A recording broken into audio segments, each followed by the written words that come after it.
Welcome back. The Middle East is dominated by family-owned businesses, with recent figures revealing that an estimated 75% of the region's private economy is governed by around 5,000 families, generating 70% of Middle Eastern employment. So, what are the concerns and challenges that these businesses face in the current economic scenario? To discuss this, we're joined by Dr Hischam El-Agamy, the Executive Director of Business School IMD and founder of the Tharawat Family Business Forum. Welcome to the show today. It's a pleasure having you here. Thank you. It's a great pleasure to be with you.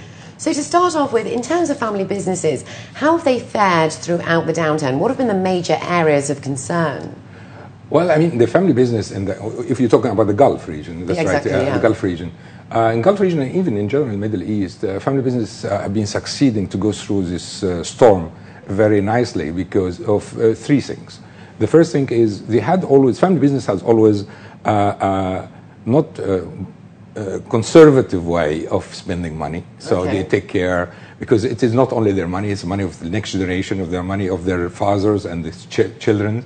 So they were very conservative in investing in that, so which you save them from some speculation adventures. Right. Second thing is family business they have a huge number of diversity in their business. So they could weather the storm by investing in a different pocket in the industry, in the different area, which also is another subject, but also the region because of the government policies that have been happening here in the GCC, which helped a lot to develop investment opportunity for the private sector, was very successful. So these three factors helped the family business in the Gulf and even in the Middle East in general to go through the storm. So, I mean, there's one area of concern, though, that businesses often fail to have an ownership transition plan. I mean, how is this sort of being addressed? I mean, this is a very critical question, as you know, and especially not only in the Arab world, but it's in general, in Europe, in US, succession. And in fast-growing economies like in GCC and Southeast Asia, it's even more challenging because wealth is created in a much more short time. There's much more competition. So I think some of them have been very successful in creating, through governance system and constitution, a very good plan to prepare the entry of the new generation in the business and preparing them. And some of them struggle because they are lacking this. But I could not give you a ratio, but it is now on the top of the agenda of everybody. New constitution to help the young generation to enter the business and to ensure the sustainability of the business.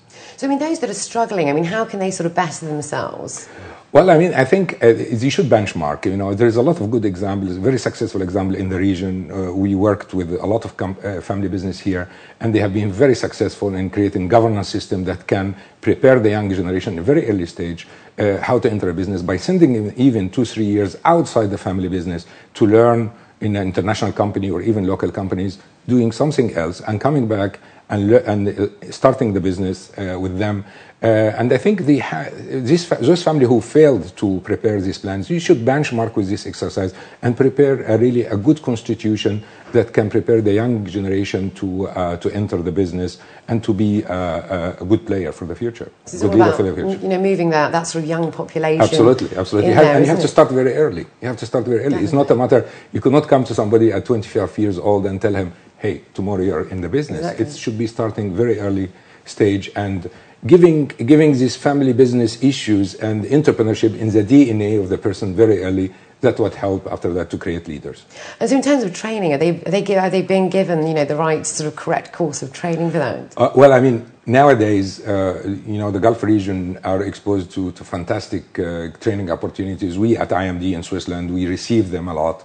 We have a fantastic program for family business, but also in the region here, there is a lot of exchange of experience between family business, who, as I mentioned before, family business who did very well in the governance are ready to share for those who is eager to improve. So there is a different level. There is what we call benchmark among the family business, and the other side is learning from executive education like IMD institution in Switzerland, where I'm part of. Yeah.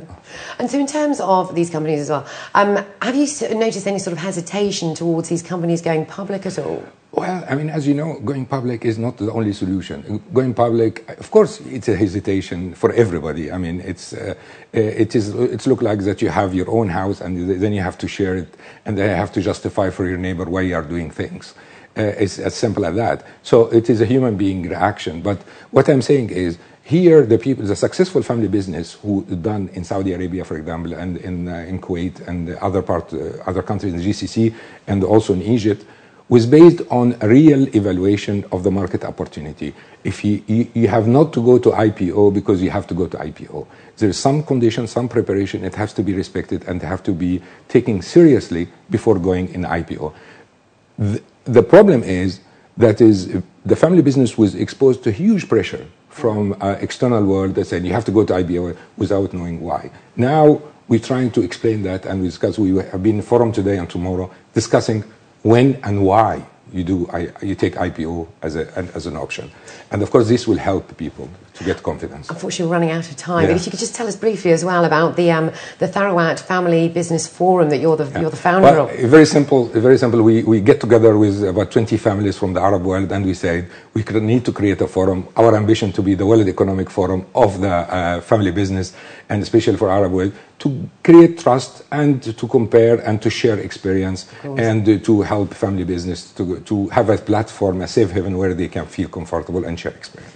And these conferences and forums are very, essential for that. It's great sort of networking and sharing ideas, definitely. Absolutely. That's whether it happened really, because you feel comfortable. They speak the same language. They trust each other. So it's much more better than the bigger conferences where they are exposed to other kinds of people, public companies and so on. Definitely. It's been a pleasure speaking with you. Thank you very much. It was a great pleasure. Thank you. Thank you very much. Thank you.